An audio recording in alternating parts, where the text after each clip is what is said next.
Selamat datang di Clash of Relief. Siap adu kepintaran? Siap. Pertanyaan pertama, apa nama ibu kota Australia? Oke. Betul. Tim A dapat 1 poin. Pertanyaan berikutnya, planet terbesar di tata surya. Oke, tim A. Jupiter. Betul.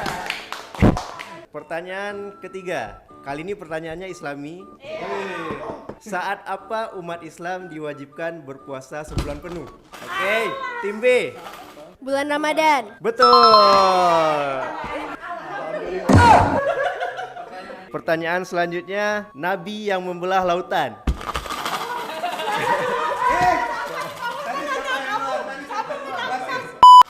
Ya, tadi tangan siapa di bawah? Nabi Musa. Benar. Pertanyaan ketiga, negara mana yang memiliki jumlah pulau terbanyak di dunia? Oke, tim A. Indonesia. Betul. Pertanyaan ke-6, sungai terpanjang di dunia. Sungai Nil. Betul. Oke, pertanyaan bonus. Sebutkan tagline Global SR Relief. Lend a helping hand, help to change the world. Betul.